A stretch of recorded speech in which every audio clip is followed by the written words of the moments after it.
আসসালামু আলাইকুম ওয়া রাহমাতুল্লাহ ওয়া বারাকাতুহু। পরম করুণাময় আল্লাহর নামে শুরু করছি, যিনি আমাদেরকে সৃষ্টি করেছেন। Voice of Abdullah official channel থেকে আব্দুল্লাহ বলতেছি।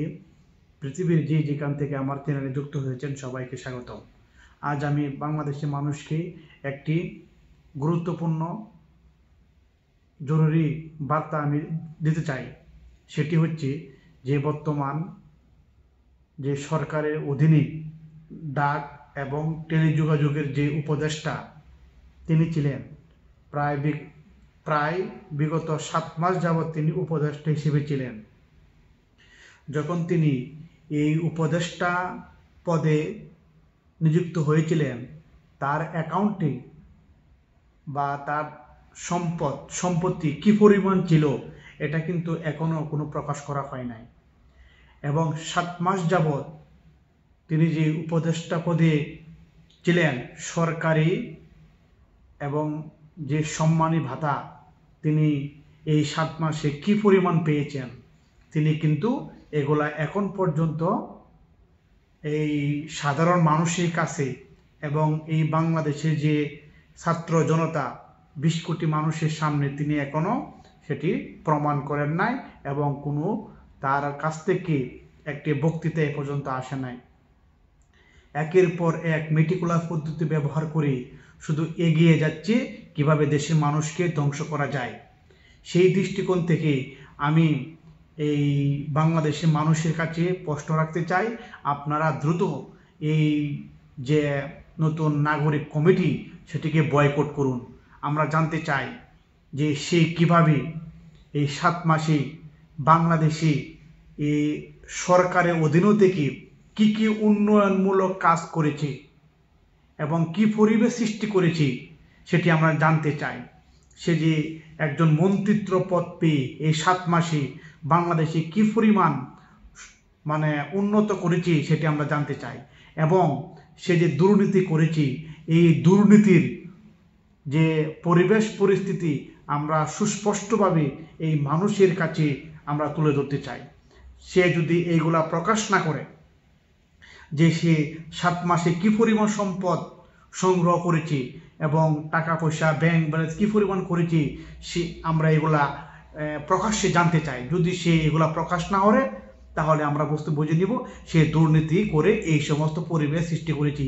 সে যেভাবে এই অন্তর্বর্তীকালীন অবৈধ সরকারে যেভাবে শপথ নিয়েছিল, এই ঠিক সেইভাবে তাকে পদত্যাগ করতে আমরা দেখি নাই। সে কিভাবে পদত্যাগ করিয়েছে সেটি আপনারা দেখেছেন, কিন্তু সেটি আসলে সত্যিকার অর্থে তিনি কি করেছেন, এই 7 মাসে তিনি কি করেছেন এবং তিনি কি সম্পদ সংগ্রহ করেছেন, তার কত টাকা ব্যাংক ব্যালেন্স হয়েছে সেগুলো কিন্তু তিনি উল্লেখ করেন নাই। তার মানে তিনি দুর্নীতি কাজে এবং বাংলাদেশে যে দুর্নীতি করেছেন তিনি সেই হিসেবে পরিগণিত হচ্ছেন বা হবেন, এই বলে বাংলাদেশের মানুষ তাকে আখ্যা দিবে। আর এই যে নাগরিক কমিটির যে পরিবেশ পরিস্থিতি, আপনারা সে রাজনীতি বা দল করবে কোনো সমস্যা নাই, কিন্তু আমরা জানতে চাই সে কিভাবে এই যে পরিবেশ পরিস্থিতি 7 মাসে ধন সম্পদ এবং লুটপাট করে কিভাবে এই দেশকে রেখে গেছে সেটি আমরা জানতে চাই।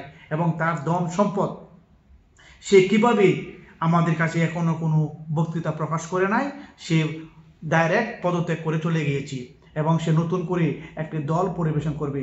তাই বাংলাদেশের মানুষকে আমি বলতে চাই, আপনারা জাগ্রত হন। সে কতটুকু বাংলাদেশে উন্নত করেছে, সে কি করিয়াছে, এগুলো আমরা ব্যাখ্যা জানতে চাই। এবং সে যে এই উপদেষ্টা থেকে যে হারিয়ে গেল এবং যে অন্য একটি দলে সংযুক্ত হচ্ছে, তার পর্যাপ্ত পরিমাণ আমরা একটি সুস্পষ্ট বার্তা এখনো পাই নাই, আমরা এটি জানতে চাই। তাই বাংলাদেশের মানুষের কাছে একটি বিষয় আমি মুহূর্তে যেটি বলতে চাই, আপনারা দ্রুত প্রতিবাদ করুন, গড়ে তুলুন। সে কিভাবে এই বাংলাদেশকে যে ধ্বংস করে গিয়ে আজ সে আরেকটি নতুন প্ল্যান করে দেশের যে পরিবেশ পরিস্থিতি সৃষ্টি হচ্ছে সেটি আপনারা বয়কট করুন। তাই আমি এই দুর্নীতির বিরুদ্ধে রুখে দাঁড়ান। বাংলাদেশের মানুষ সে দুর্নীতি করেছি, অবশ্যই সে দুর্নীতি করেছি।